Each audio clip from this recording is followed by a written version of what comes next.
I've been asked to look after my sister's child starting next week. I had finally entered my second trimester and was beginning to feel some ease. Suddenly, my husband came up with an outrageous idea. Take care of your sister-in-law's child. I'm pregnant, remember? I protested. Despite my objections, my husband insisted, you're in your second trimester, aren't you? From the start, he seemed all too ready to push everything onto me for the sake of our child. I couldn't take it anymore.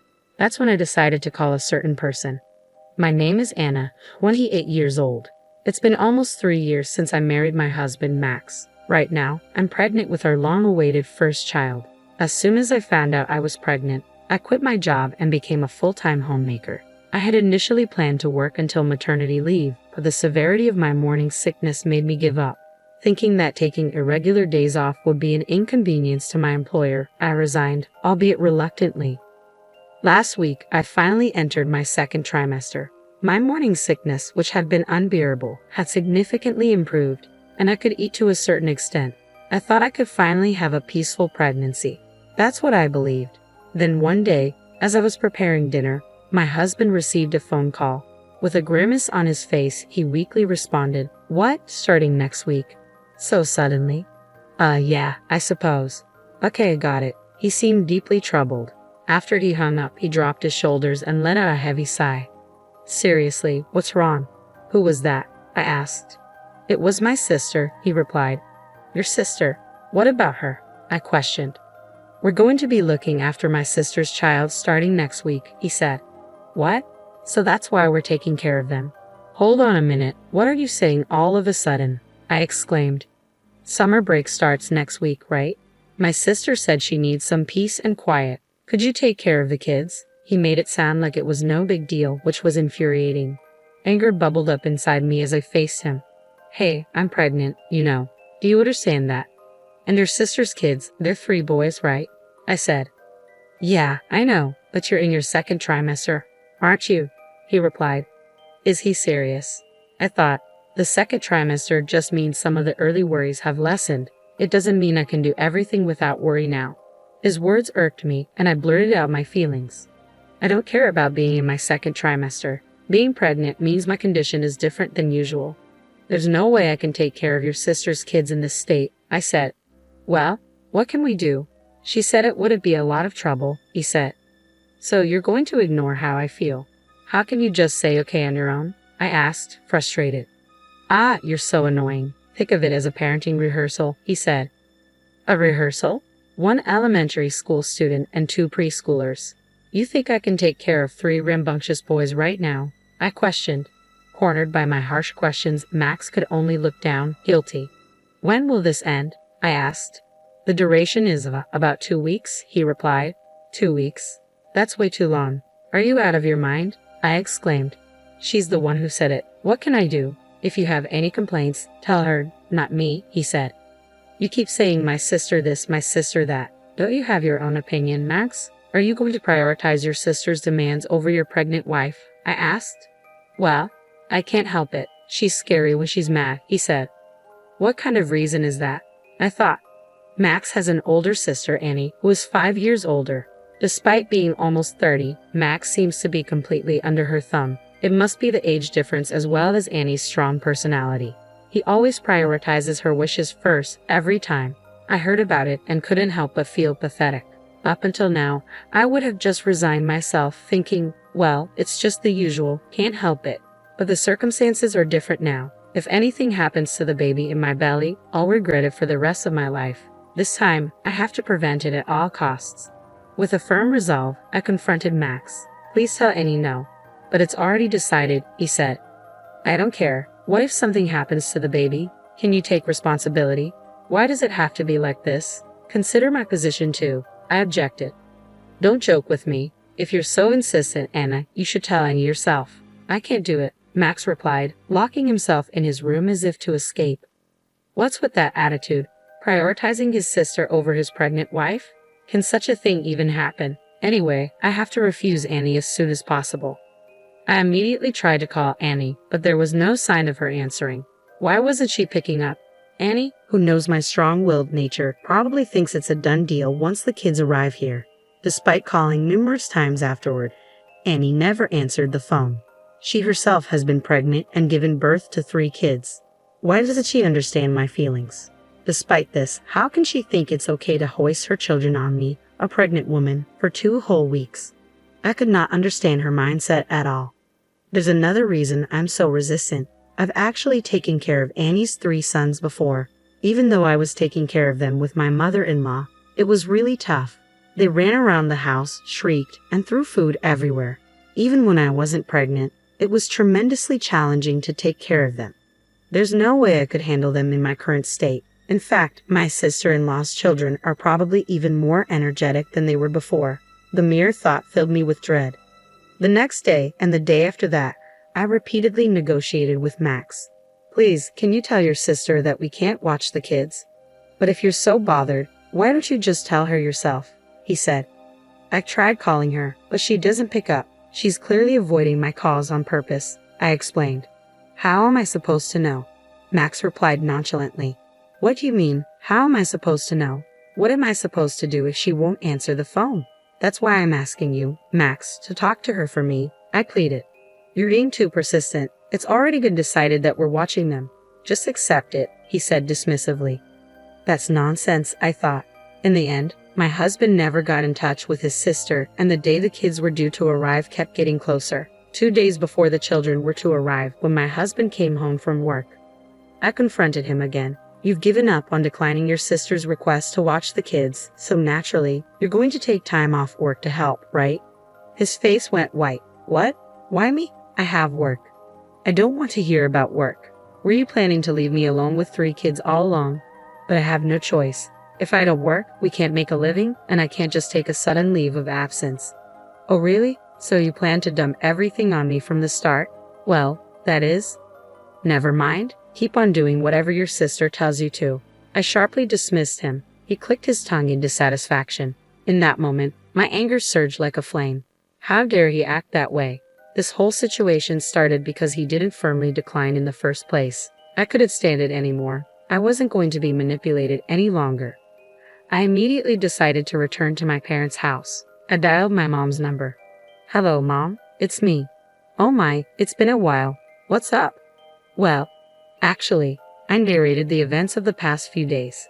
My mom's reaction was unexpected. I see, but no, you can't come back here, my mom said. What? Why not? I'm really stressed out with what's happening right now, I replied, feeling a mix of frustration and desperation. It's okay. I'm not saying you should handle it all by yourself. I'll come to you. What? What do you mean by I'll come to you? I asked, surprised. I'll come there and straighten out Max and those kids. Any husband who can't take care of his pregnant wife isn't worth a dime. We need to fix his attitude now. But Mom, before I could finish my sentence, she cheerfully reassured me. It's okay. I won't let you down. Just leave the rest to me. Okay. All right, I'll be there the day after tomorrow. And just like that, the call ended. Although I was worried, the idea of my mom coming over was reassuring. 2 days later came sooner than expected. At the crack of dawn, at 6:00 a.m., my sister-in-law left her 3 boys with us. Woken by the loud voices of the children, I stumbled out of bed. I let them into the house, but it didn't take long for them to start arguing. Hey, this is my game. Don't touch it. Brother hit me. Auntie, I'm hungry. It was like a war zone. All this in just 1 hour of their arrival. How could the arguments start so quickly? Just then, my husband, woken by the noise, came out of our bedroom. Okay, take care of the rest, he said. Wait a second, you're still going to dump this situation on me? I don't have a choice, do I? I have work, he replied. This isn't a joke. I was about to shout at him when the doorbell rang. I'll get it, he said, heading for the door as if escaping. Yes. Who is, huh? Long time no see, Max, said my mother-in-law. Saved. Mother has arrived, I thought, feeling a wave of relief. Max seemed confused at the sight of my mother. Why? Why is my mother-in-law here? Why do you think you are not only neglecting Anna, who is pregnant, but also accepting your sister's children without thinking? Well, anyway, it doesn't matter. I'll be taking care of the kids for the next 2 weeks, is that right? She said, eyes narrowing at Max. You are about to become a father, Max. I won't allow you to just stand by and watch. At Mother's words, Max hastily shouted, Wait a minute. I have work, and if mother-in-law is here, Anna will surely feel relieved. What are you talking about? So if I go home right now, you will take a leave from work and take care of everything. Well, that is. Listen, I'm not asking for 2 weeks. Just take a week off on paid leave. What? Paid leave for a whole week? Of course, you are the one who let your sister dictate to you. Or would you prefer that I take Anna home with me right now? No, that would be a problem. Okay, I understand. I'll take it. I'll take a week of paid leave. And so, Max ended up taking a week of paid leave and was tasked with helping Mother take care of the children. Can you boys introduce yourselves? Mother asked the 3 boys. They started shouting in response. Who the hell is this old hack? So annoying. Annoying. Okay, let's start with learning some manners, shall we? I'll be keeping this game of yours. Hey, give it back. Not speaking very nicely, are you? Well, I'll be treating you appropriately then. With a hard glare from Mother, the children let out a small squeak. It's quite something, you know, even if I do say so myself. When my mother gets angry, she is terrifying. She turns into someone so fierce you can hardly believe it's the same woman with her normally gentle expression. Plus my mom used to be an elementary school teacher. There's hardly a better person for handling children. Throughout this time, my mother didn't hesitate to discipline the unruly kids. She made sure they were in bed by 9 p.m. and got them up at 7 a.m. While they were at our place, she set a limit of 1 hour of video games per day. 2 weeks later, I was worried about what would happen, but everything went smoothly. Even the kids who initially disliked my mother gradually started listening to her. We were supposed to send the kids back to my sister-in-law's house that day, but my mother had other plans. Max, I'm taking the kids to your parents' house. What? Max replied, surprised. And please invite your sister-in-law to meet us there too. Is that okay? Yes. Understood. In those 2 weeks, my husband had been entirely reformed by my mother, becoming a more dependable man than before. Max contacted his sister and changed the meeting place to his parents' house. We all headed there together. As soon as we arrived, my sister-in-law, Annie, approached Max with a displeased expression. Max, why on earth are we at your parents' house? I told you to bring them to my place. Well, my mother-in-law suggested. What? Mother-in-law? Whoa. Annie began to raise her voice, but my mother greeted her with a bright smile. Nice to meet you. Who are you?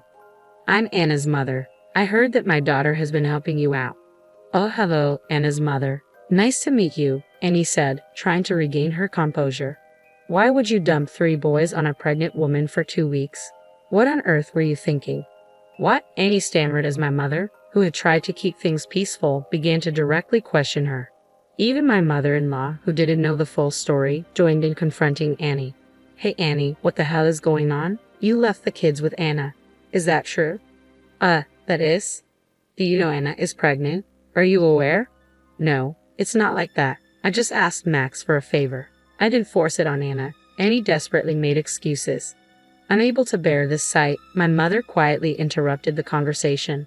Could you stop this unseemly arguing? Annie, you've experienced pregnancy, right? You understand that even during the 2nd trimester, you can't let your guard down, correct? Well, yes, but... And your child doesn't even know how to hold a pencil, my mother added pointedly. Annie fell silent, her previous confidence evaporating. The room grew quiet as everyone absorbed my mother's words. Finally, Annie looked down, unable to meet anyone's gaze. It was clear she understood the gravity of her actions. I can't believe they can't even show appreciation for a meal. What kind of education are you providing? Well, Annie stammered. I corrected all the points I noticed, but that wasn't for you. It was for the kids. If they continue as they are, they will suffer. I did it for them. Please don't misunderstand that. Annie's face gradually turned pale, and she eventually fell silent. My mother-in-law, who had been listening to the conversation, turned bright red and apologized to my mother. I'm sorry. Even after that, my mother continued to talk about how she had been disciplining the children with all her might for the past 2 weeks. She took the opportunity to criticize Annie's parenting and even subtly criticized my mother-in-law's way of raising her daughter, Annie. By the time my mother finished speaking, both my mother-in-law and Annie were completely exhausted. I'm truly sorry, they both said, bowing deeply to my mother. After that, it seems that Annie was severely scolded by my mother-in-law. What's wrong with you? Because of you, I was humiliated. but I just wanted a break. There's a limit, you know. Forcing your kids on pregnant Anna for 2 weeks. That's insane. Oh, I'm sorry. I won't do it again, Annie said, crying loudly and repeatedly bowing her head. By my mother-in-law's order, Annie was strictly forbidden from leaving the children at our house in the future. Ever since then, my husband has become much more reliable. It's probably thanks to my mother, but I also feel a change in his attitude. Anna, I'm really sorry. I didn't realize that housework and child rearing were so hard. It's okay. I'm glad that you understand. I won't be swayed by my sister anymore. From now on, I will prioritize you, Anna, and act accordingly. You may not trust me right away, but I want you to watch me as I strive to be a good husband and a good father. Thank you, Max. It's okay now, with him as he is now. I'm sure we can build a happy family. Looking at him, who was staring straight at me, I was convinced of that. After that, we welcomed a healthy baby. My husband has become very fond of children, and he is taking paternity leave to take care of them earnestly.